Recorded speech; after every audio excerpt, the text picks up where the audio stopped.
Welcome back to my channel. आमी साथी और तुम्हारा देखो स्टाइल एंड टिप्स बाई साथी और फेसबुके जरा देखो तारा देखो लिव लाइफ उइथ साथी। आज के होच्छे 29 मार्च 2025 और आज के आमी बेरोচ্ছি আমার সিকিম ট্রিপের জন্য। আমি প্রচন্ড এক্সাইটেড আর এখন বাজে ঘড়িতে 11টা আর আমি 12টার দিকে বেরোবো, তাই বেশি বকবক করব না, রেডি হতে হবে। তো বাঁকুড়া থেকে আমি কিভাবে সিকিম পৌঁছাচ্ছি পুরো ট্যুরটা আমি তোমাদের সাথে শেয়ার করব, পুরো জার্নিটা তোমরা দেখতে থাকো। আমরা বাঁকুড়া যাওয়ার জন্য এখানে একটা ম্যাজিক গাড়িতে চেপে গিয়েছিলাম আর সেদিন এত প্রচন্ড রোদ ছিল, ট্যানের হাত থেকে বাঁচার জন্য মুখে তো ওড়না বাঁধতেই হবে। এখানে আমি আর আমার ফ্রেন্ড যাচ্ছি আর বাঁকুড়া পৌঁছে আমরা ধরে নিয়েছিলাম দুর্গাপুর যাওয়ার বাস। সেখান থেকে আমরা দুজনেই টুকটুক করে রওনা দিচ্ছি আর আমরা লাঞ্চ করে এসেছিলাম, তাহলে আর লাঞ্চ করার প্রয়োজন হবে না। আর এখানে দেখো ব্যারেজের ভিউটা কি দারুণ লাগছিল, যদিও অপোজিট সাইডে ভিউটা আরও বেশি ভালো ছিল, বাট আমরা ডান সাইডে বসেছিলাম তাই এই ভিউজটাই পাচ্ছিলাম, তবুও অসাধারণ লাগছিল। আর এখানে যখন জল থাকে তখন তো আরোই বেশি অপূর্ব দেখতে লাগে। এখন জল শুকনো হয়ে গেছে যেহেতু গ্রীষ্মকাল প্রায় পড়েই গেছে। আমরা পৌঁছে গেলাম দুর্গাপুর স্টেশন আর এখানে পৌঁছে আমরা আরেকজন ফ্রেন্ডের ওয়েট করছিলাম, তার এখানে এসে আমাদের সাথে মিট করার কথা। আর এখনও ট্রেনের অনেকটাই দেরি, প্রায় 2 ঘন্টা, অনেক তাড়াতাড়ি পৌঁছে গেছি। যেহেতু দূর জায়গা যাচ্ছি একটু টাইম হাতে রেখেই বেরোতে হয়, তাই আমরা তাড়াতাড়ি বেরিয়েছিলাম। আর এই দেখো আমার ফ্রেন্ডের লাগেজ আপাতত আমরা ছোট ছোট প্যাকেজে নিয়েছি, তবে তোমরা ওয়েট করতে থাকো, যে ফ্রেন্ড আসবে সে তো একটা বড় লাগেজ নিয়ে আসছে। তো আমরা একটু এখানে ওয়েটিং জোনে বসে ওয়েট করছিলাম আর এখনই আমাদের হালাত টাইট হয়ে গেছে, যেহেতু প্রচণ্ড গরম ছিল সেই দিন। আমাদের টিকিট কাটা পর্যন্ত হয়ে গেছে, তবুও এখনও ওই ফ্রেন্ডের দেখা আমরা পাইনি। তো তারপর আমরা প্ল্যাটফর্মে চলে গিয়েছিলাম তাড়াহুড়ো করে, দেন ট্রেনও চলে আসলো আর আমরা রওনা দিলাম হাওড়ার উদ্দেশ্যে। আর ট্রেনে ছিল প্রচণ্ড ভিড়, তবে লাকিলি আমরা পরের স্টেশনে গিয়েই সিট পেয়ে গিয়েছিলাম। আর সেদিন এত ঝোলা টাইপের বই ছিল কি বলবো, মুখ চোখ জ্বলে যাচ্ছিল, প্রচণ্ড কষ্ট হয়েছে আমাদের এই শিয়ালদা অবধি যাওয়ার জন্য।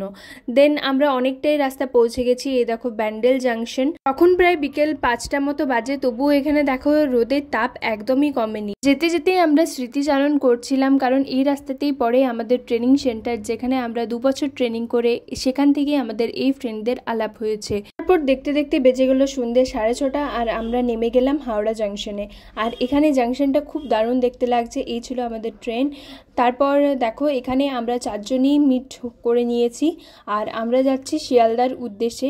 আমরা চাইলে বর্ধমান থেকে ট্রেনটা ধরতে পারতাম, কিন্তু যেহেতু আমাদের সবারই আলাদা আলাদা প্রান্তে বাড়ি, তাই আমরা ডিসাইড করলাম যে যাওয়ার দিন অ্যাটলিস্ট একসাথে যাই, তাই আমরা শিয়ালদাতে ট্রেনটা ধরবো ভেবে নিয়েছি। দেন হাওড়া স্টেশন থেকে বেরিয়ে আমরা ক্যাব বুক করছিলাম, ওলা উবের সমস্ত কিছুই অ্যাভেলেবেল, কিন্তু বারবার ক্যান্সেল করে দিচ্ছিল, তাই সামনে ছিল যাত্রী সাথী আর সেখান থেকে আমরা একটা এসি কার বুক করে নিলাম। দিন গরমটা এতটাই ছিল আমাদের হাওড়া অবধি পৌঁছাতেই আমাদের এনার্জি লস হয়ে গেছে পুরোপুরি। আর এই দেখো আমার 3 জন ফ্রেন্ড এবং তাদের লাগেজ, কি বলবো আমরা কি করে যে লাগেজ বই নিয়ে যাব নিজেরাই জানি না। তবে আমি আর শর্মিলা 2 জন কম লাগেজ নিয়েছিলাম, এরা দুজনে বড় বড় 2টো লাগেজ নিয়েছে। দেন আমাদের ক্যাব চলে আসলো আর আমরা ক্যাবে বসে গেলাম। এসিটা চালাতেই যেন মনে হলো আরও একটা ঝোলার আবহাওয়া আমার মুখের উপরে দিয়ে গেল, কারণ প্রথমেই গাড়িটা গরম ছিল, যে হাওয়াটা আসছে আমি যেহেতু সামনে বসেছিলাম পুরো আমার মুখে গেল। তো আস্তে আস্তে গাড়িটা ঠান্ডা হতে লাগলো। হাওড়া থেকে শিয়ালদার দূরত্ব হচ্ছে 5 কিমি, তবে এই সন্ধেবেলায় জ্যামের কারণে আমরা পৌঁছেছিলাম 1 ঘন্টা মতো টাইমে। তো এই দেখো হাওড়া ব্রিজ দেখা যাচ্ছে আর জ্যামের মধ্যে আমরা ফেসে আছি অনেকক্ষণ ধরে। 6:30টায় নামার পর আমরা 7টার সময় হয়তো ক্যাবে উঠেছি আর আমাদের পৌঁছাতে প্রায় 8টা 10-15 হয়ে গিয়েছিল।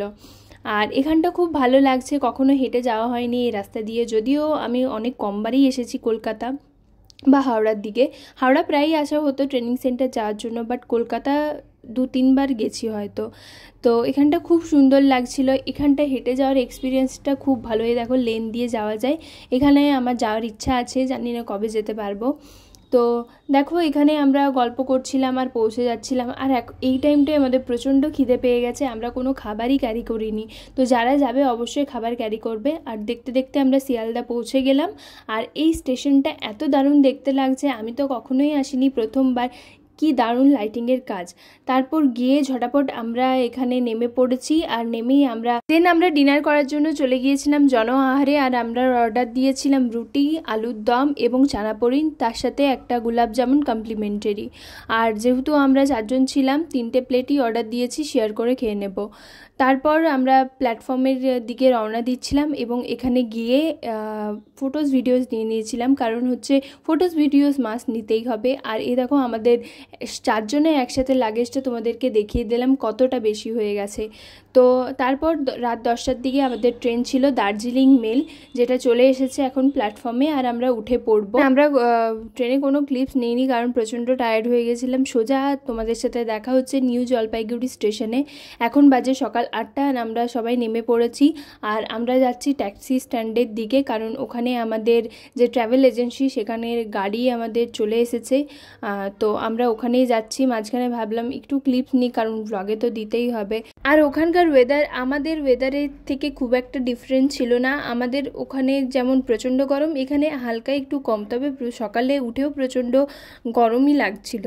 তো আস্তে আস্তে আমরা হেঁটে হেঁটে যাচ্ছিলাম স্টেশনটা দেখতে দেখতে, আর ভাবতেই পারছি না আমাদের ট্রিপটা আলটিমেটলি হচ্ছে, কারণ এতদিন ধরে প্ল্যানিং করে আলটিমেটলি আমরা পৌঁছালাম। আর দেখো এখানে স্টেশনের বাইরে আমরা চলে এসেছি, হাঁটতে হাঁটতে যাচ্ছিলাম আমাদের ট্যাক্সি স্ট্যান্ডের দিকে। সামনে দেখলাম অনেকগুলো বিল্ডিং আরও হচ্ছে। আর এই দেখো এই ট্রেনটা, এটা আমি অনেকের ফটোতে বা ভিডিওতে দেখেছিলাম। আর এই সামনের রাস্তাটা ভালো ছিল না। তারপর আমরা আমাদের ক্যাবের কাছে চলে এলাম, আর আমি মাস্ক পরে নিয়েছি কারণ প্রচণ্ড ধুলো ছিল সেখানে, আমার একদম অ্যালার্জি হওয়া চলবে না। দেন আমরা ক্যাবে উঠে পড়লাম। এই সুন্দর দৃশ্য দেখতে দেখতে আমরা চললাম পাহাড়ের উদ্দেশ্যে। আর এখনও আমরা অনেকটাই দূরে পাহাড় থেকে, এখনও আমরা সমতলেই আছি। আর এই যে সিনারিগুলো, এগুলো দারুণ লাগছিল দেখতে, সমস্তটাই আলাদা রকম একটা, আমাদের এখানের থেকে অনেকটাই আলাদা। এখানকার ওয়েদার ছিল দুপাশে বড় বড় গাছ আর মাঝখানে রাস্তা, যেখানে পরপর সারি দিয়ে অনেক গাড়ি যাচ্ছে। বেশিরভাগ সবাই এখানে ট্যুরিস্ট, এবং লোকাল মানুষদের তো আমি খুব কমই দেখলাম। তো এখানে খুব সুন্দর সিনারি, আমরা গানের সাথে এনজয় করতে করতে যাচ্ছিলাম। কিন্তু একটু খিদেও পাচ্ছিল। একটু পরে গাড়ি দাঁড়াবে, সেখানে আমরা ব্রেকফাস্ট করব। আর ওই দেখো একটু উঁকি দিয়ে আমাদের পাহাড় চোখে পড়ে গেছে, আর সেটারই ক্লিপস নিচ্ছিলাম। আর সাথে রয়েছে তিস্তা নদী, যার পাশ দিয়ে আমরা চলে যাচ্ছিলাম আমাদের গন্তব্যে। আর এই তিস্তা নদী কিন্তু আমাদের সাথ ছাড়েনি, পুরো ট্রিপে আমাদের তিস্তা নদী পাশ দিয়েই বয়ে চলে গেছে। আর এই সৌন্দর্য দেখে আমরা তো মুগ্ধ। আমার ক্ষেত্রে এটা প্রথমবার এক্সপিরিয়েন্স, আমি প্রথমবার সিকিম গেলাম। তো এখানের ওয়েদার দেখতে দেখতে আমার তো এত পছন্দ হয়ে গেছে, মনে হচ্ছে ওখানেই থেকে যায়। তো মাঝখানে একটু জ্যাম লেগে গিয়েছিল। এটা সেবক বলা হয়, এটা একটা অফবিট জায়গা, হয়তো অনেকেই জানবে। এখানে অনেকেই ট্রেকিং করতে আসে বা ঘুরতে আসে। আর এই দেখো ওই সেবকের ওই ব্রিজটা, যেটা নাকি খুবই পপুলার, আমি জানতাম না, যদিও আমার ফ্রেন্ডরা আমাদেরকে বলল। আর সত্যি খুব সুন্দর দেখতে লাগছে এই ব্রিজটা। তো তারপর আমরা আস্তে আস্তে আবার রওনা দিয়ে দিলাম। এখানে সব জায়গায় দাঁড়াইনি, কারণ হচ্ছে আমাদের খিদে পাচ্ছিল। তো সামনেই কোনো মার্কেটে গিয়ে খাবার প্ল্যান ছিল, বাট এই সিনারিগুলো মিস করতে ইচ্ছা করছিল না। দেখো এখানের ভিউজটা কি অসাধারণ, আমি তো যতই দেখছি ততই মুগ্ধ হয়ে যাচ্ছি। কারণ পাহাড় দেখিনি এমনটা নয়, কিন্তু এখানের পাহাড়ের ব্যাপারটাই আলাদা। তোমরা যদি অনেকজন যাও, অর্থাৎ 8 থেকে 9 জন যাও, তাহলে তোমরা প্রাইভেট কার পেয়ে যাবে। এবং তোমরা যদি কমজনও যাও তাহলেও কোনো অসুবিধা নেই, তোমরা শেয়ার কার নিয়ে অবশ্যই চলে যেতে পারবে নিউ জলপাইগুড়ি টু গ্যাংটক। সিকিমের যে কোনো প্রান্ত ঘুরতে গেলেই তোমাদেরকে প্রথম গন্তব্যস্থল গ্যাংটকই যেতে হবে, কারণ সেখান থেকে ইস্ট ওয়েস্ট নর্থ তোমরা যে কোনো পয়েন্টে ঘুরতে যেতে পারবে। আস্তে আস্তে পাহাড়ের সাথে আমাদের পাহাড়ি ঘরও চোখে পড়ে গেল, আর দেখে কতটা আলাদা রকম একটা অনুভূতি লাগছে। আমাদের ওখানের থেকে এখানে কতটা ডিফারেন্ট সব কিছু। পাহাড়ের গায়ে গায়ে প্রত্যেকটা বাড়ি, আর সেখানে ধাপ চাষ করা হয়েছে, সমস্ত কত কিছু আলাদা, যেগুলো আমরা এতদিন সোশ্যাল মিডিয়া ফোনে দেখতাম, সেগুলো সমস্ত কিছু আমাদের চোখের সামনে, আলাদা একটা অনুভূতি লাগছে। তারপর আমরা ব্রেকফাস্ট করার জন্য ওখানের একটা লোকাল রেস্টুরেন্টে নেমেছিলাম, যেখানে আমরা অর্ডার দিয়েছিলাম ভেজ মোমো, ভেজ স্যান্ডউইচ আর পাহাড়ি খাবার ভেজ থুপকা। তবে মোমোজ আর স্যান্ডউইচটা ভালো লাগলেও থুপকাটা কিন্তু সবার পছন্দ হয়নি। স্যান্ডউইচটা ছিল সবার কাছেই বেস্ট, আর থুপকাটা আমার কিন্তু ভালো লেগেছে, বাকি সবার ভালো লাগেনি, কারণ সবাই ওই বয়েল খাবারটা ঠিক পছন্দ করছিল না। যদি একটু মশলাদার ছিল তবুও কারোরই পছন্দ হয়নি, বাট আমার খুব ভালো লেগেছে। আর তোমরা যারা পাহাড়ে যাবো ভাবছো তারা অবশ্যই থুপকাটা ট্রাই করতে পারো। অবশেষে 4 ঘন্টা জার্নি করার পর আমরা ঢুকছি সিকিমে, আর এখানে চলছিল চেকিং, কে কোথায় কী কারণে আসছে সেগুলো এখানে সমস্ত কিছুই জিজ্ঞাসা করা হচ্ছিল। আর সিকিমে পৌঁছে আমরা কি করছি, কোথায় কোথায় যাচ্ছি, কিভাবে কি রেডি হচ্ছি, সমস্ত কিছুই আমি আমার ভিডিওতে শেয়ার করব।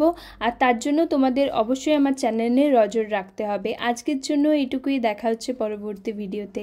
বাই।